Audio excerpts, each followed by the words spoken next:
नमस्कार, मैं हूं पवन त्यागी। दिल्ली से बहुत चौंकाने वाली खबर है और ये खबर आपको बता दूं, टाइम्स नाउ नवभारत चैनल ने ब्रेक की है। उसके ऊपर बाकायदा सीसीटीवी फुटेज की एक फुटेज चलाई जा रही है जिसमें ये दिख रहा है कि जो दिल्ली के सतर्कता सचिव रहे हैं उनके कार्यालय से किस तरह से फाइलों को रात के 2 बजे चोरी किया गया। अब इसको लेकर के जो चैनल ने खुलासा किया है, दावा यह किया जा रहा है कि रात के 2 बजे जो स्पेशल सचिव सतर्कता विभाग के हैं वीवीजे राजशेखर, उनके कार्यालय से कुछ फाइलों को फोटोकॉपी किया गया और कुछ फाइलों को वहां से ले जाया गया, थैले में भरकर ले जाते हुए दिखाई दे रहा है। 3 जने वहां गैलरी में मूव कर रहे हैं और यह अंदेशा जताया जा रहा है क्योंकि ये यहां दिल्ली में आबकारी घोटाले की जांच ईडी और सीबीआई कर रही है। दूसरी अभी हाल ही में जांच ट्रांसफर हुई थी सतर्कता विभाग को, वो हुई थी दिल्ली के जो केजरीवाल हैं सीएम, उनके घर की, जिसको शीश महल कहा जा रहा है। घोटाला हुआ और उस घोटाले में यह पता लग रहा था कि 45 करोड़ रुपए का रिनोवेशन के नाम पर पैसा फंड लिया गया, लेकिन वो पुराने घर के बजाय एक नई बिल्डिंग खड़ी कर दी गई और उस बिल्डिंग में 8-8 लाख रुपए के पर्दे लगाए गए, 4-4 लाख रुपए के कमोड लगाए गए और खुलासा यह भी हुआ कि वो सारे दिशा निर्देश अरविंद केजरीवाल जी की पत्नी सुनीता केजरीवाल दे रही थी और बाकायदा अधिकारियों का वो पत्र भी लीक हुआ है जिसमें पीडब्ल्यूडी अधिकारी को मैडम सीएम कहा गया है और उसमें निर्देशित दिया गया है कि मैडम सीएम जो कहें वो आपको करना है। वो लेटर भी मीडिया में लीक हुआ है। तो सवाल यह उठ रहा है कि किसी मुख्यमंत्री की पत्नी को मैडम सीएम आप कैसे कह सकते हैं? अगर कह सकते हैं तो किसी मुख्यमंत्री या किसी मंत्री की पत्नी के कहने पर कोई सरकारी काम कैसे हो सकता है? उनकी पसंद, उनकी नापसंद, ये कैसे हो सकती है? ये तो अधिकारियों को तय करना था कि होना क्या है। अब ये सारा घोटाले की जब जांच शुरू हुई तो इसमें केजरीवाल जी और उनका परिवार फंसता हुआ दिखाई दे रहा है।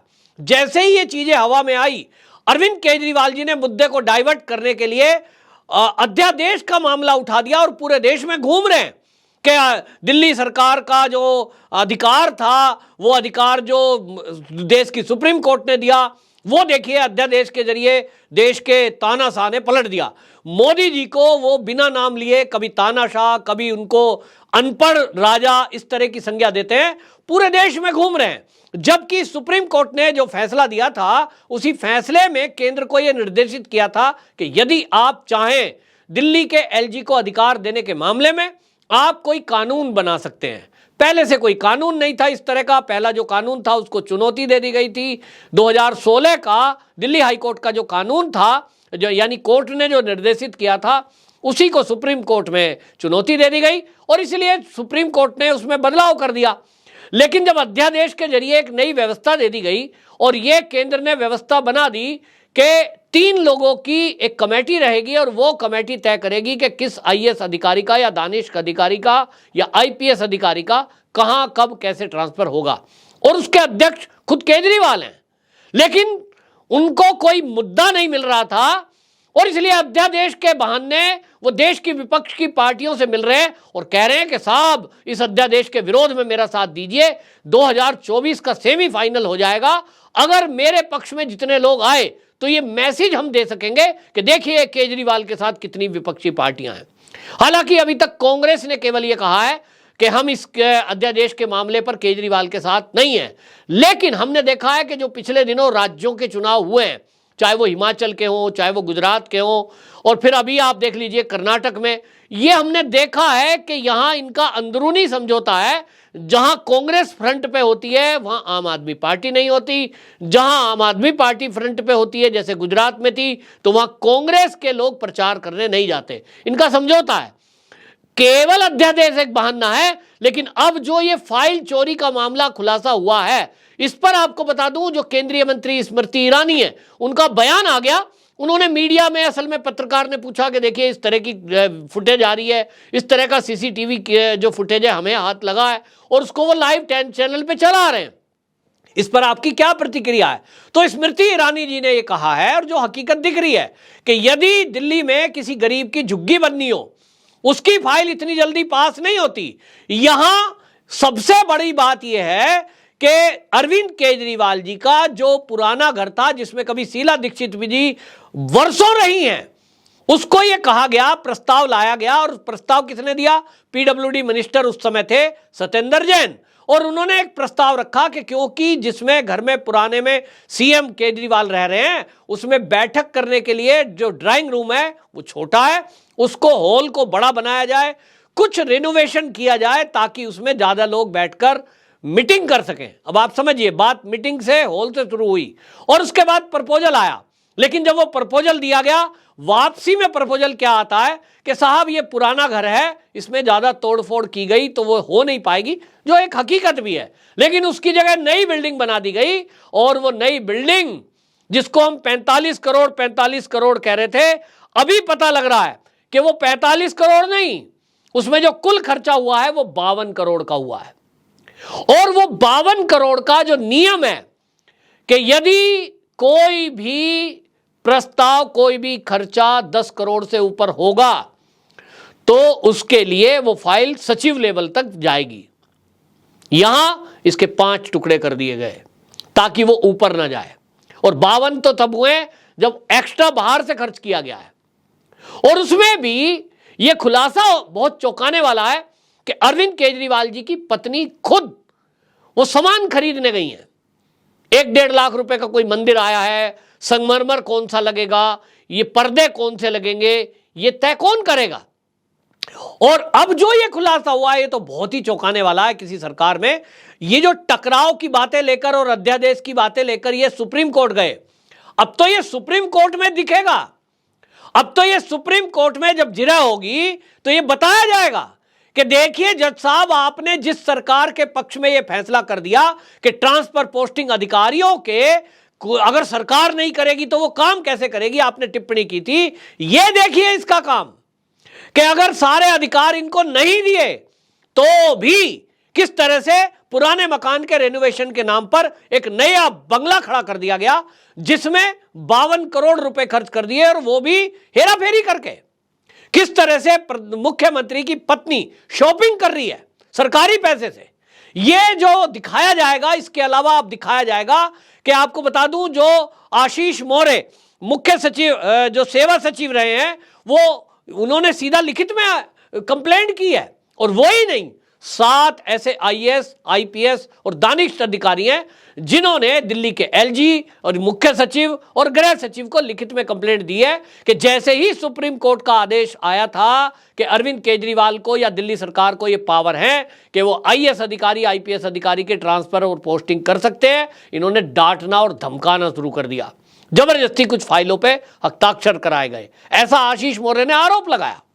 और अब जो ये आरोप लगा है, ये जो सीसीटीवी फुटेज दिखी है, हालांकि इसकी अभी जांच होगी, और अगर जांच में ये सही पाया जाता है तो सोचिए कितना गंभीर मामला है कि एक सरकार है, उस सरकार के विरुद्ध सीबीआई और ईडी जांच कर रही है, मामला कोर्ट में है, और जिनके पास वो फाइल सबूत के तौर पर है वो विजिलेंस डिपार्टमेंट, उसके कमरे में घुसकर कोई रात के 2 बजे का मतलब यह हो गया कि मन में चोर है, चोरी है।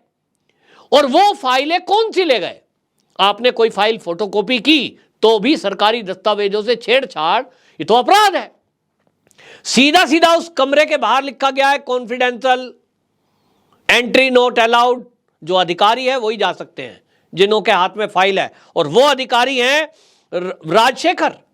और राजशेखर कहते हैं साहब मुझे तो बताया ही नहीं, वो तो कहीं से, सीसीटीवी फुटेज तो आजकल सब जगह है, इनको दिमाग में नहीं होता कि सीसीटीवी फुटेज का कोई एक्सेस लेकर अपने घर में भी देख सकता है। भाई विजिलेंस अधिकारी हैं, वो आईएएस अधिकारी हैं, ऐसे थोड़ा ही है। आपके घर में भी सीसीटीवी फुटेज लगे, सीसीटीवी लगे होंगे। आजकल तो टेलीफोन, मोबाइल फोन पे आप एक्सेस ले सकते हैं, और उस पे आप कहीं भी ड्राइव कर रहे हो, भारत में कहीं भी घूम रहे हो, दुनिया में कहीं बैठे हो, आप अपने फोन पे देख सकते हैं कि आपके घर में क्या एक्टिविटी चल रही है। वो तो विजिलेंस के हेड थे, उन्होंने देखा अपने घर में, वो देख रहे हैं, चौंक गए, ये क्या हो रहा है, रात के 2 बजे कोई आदमी घुस रहा है, और वो कर क्या रहा है कमरे में। तो कमरे के अंदर भी सीसीटीवी लगा था, शायद पहले से अंदाजा रहा होगा। और ये जो इंटेलिजेंस विभाग है, सीबीआई है या ईडी है, इनके दफ्तरों में जहां गोपनीय फाइलें रखी रहती हैं, वहां जरूर ये व्यवस्था होती है। तो लेकिन चोरों को नहीं पता होगा, जो आए होंगे किसी के कहने पर। तो ये अब जांच का विषय है कि ये किसके कहने पे आए, क्योंकि सत्येंद्र जैन जो पीडब्ल्यूडी मिनिस्टर हैं, अगर उनकी जांच हो रही है वो जेल के अंदर बंद है। यदि आबकारी नीति की जांच की फाइल है, शराब नीति, वो मनीष सिसोदिया जेल के अंदर बंद है। तब फिर कौन आदमी है, किसके इशारे पर आए? सवाल यही उठ रहा है। स्मृति ईरानी यही सवाल उठा रही है, क्या ये अरविंद केजरीवाल जी के कहने पे आए? कौन आए थे? अब इसकी जांच तो अलग से कोई एजेंसी करेगी। तो आपको बता दूं, ये जो फुटेज चली है इसको लेकर के अब कंप्लेंट जरूर की जाएगी और इसमें बड़े एक घोटाले का खुलने का एक अंदेशा है। और यह भी आप देखिए, अब सुप्रीम कोर्ट में ये तथ्य रखे जाएंगे कि जिनको आप अधिकार दे रहे थे, जिनकी आप पैरवी कर रहे थे कि राज्य की सरकार काम कैसे करेगी, उनके कारनामे देखिए कि बगैर किसी प्रपोजल के एक बड़ा मकान खड़ा कर दिया, बगैर जरूरत के। उसके लिए कोई प्रस्ताव पास ठीक से नहीं किया गया और अनियमितताएं बढ़ती गई। दूसरा, सबसे गंभीर बात कि जब कोर्ट में केस चल रहा है, आबकारी नीति, शराब नीति और आपका जो ये कोर्ट में केस अभी जाने वाला है उसकी भी जांच चल रही है, शीश महल की। और ऐसे में विजिलेंस अधिकारी के ऑफिस में घुसकर कोई उनकी फाइलें चुराए या फोटोकॉपी करे, ये कितना गंभीर मामला है। देखते हैं अब इस मामले में आगे जांच क्या होती है और इसका नतीजा क्या निकलता है। लेकिन इस मामले से एक तरफ सनसनी फैल गई है और यह पक्का है कि राज्य की सरकारों को यदि इस तरह से पूरा अधिकार मिल जाए, ये जो बात कर रहा है ना पूरा विपक्ष कि मोदी जी ईडी का, सीबीआई का दुरुपयोग कर रहे हैं, हमें परेशान किया जा रहा है, सोचिए कि अभी तो केंद्र की एजेंसी ये जो काम कर रही है, ये काम केंद्र में मोदी सरकार है। अगर नहीं होती तो क्या कोई भी एक आदमी पकड़ा जाता? कोई भी एक भ्रष्टाचारी के यहां से नोटों के जखीरे जो बरामद हुए वो हो पाते? निश्चित रूप से नहीं। तो ये पूरे विपक्ष की एक पोल खुल रही है, खासतौर पे केजरीवाल जी की एक पोल खुली है कि किस तरह से उनकी सरकार में ये चल रहा है। केजरीवाल जी को आगे बढ़कर इसकी खुद जांच करनी चाहिए और सबसे पहले मीडिया में आकर उनको ये जवाब देना चाहिए कि ये जो लोग गैलरी में घूमते हुए रात के 2 बजे और सतर्कता सचिव के ऑफिस में फोटोकॉपी करते हुए ये सीसीटीवी में मीडिया चैनल दिखा रहा है, ये कौन है? इनकी जांच आप कब कराएंगे? बड़ा सवाल। वंदे मातरम।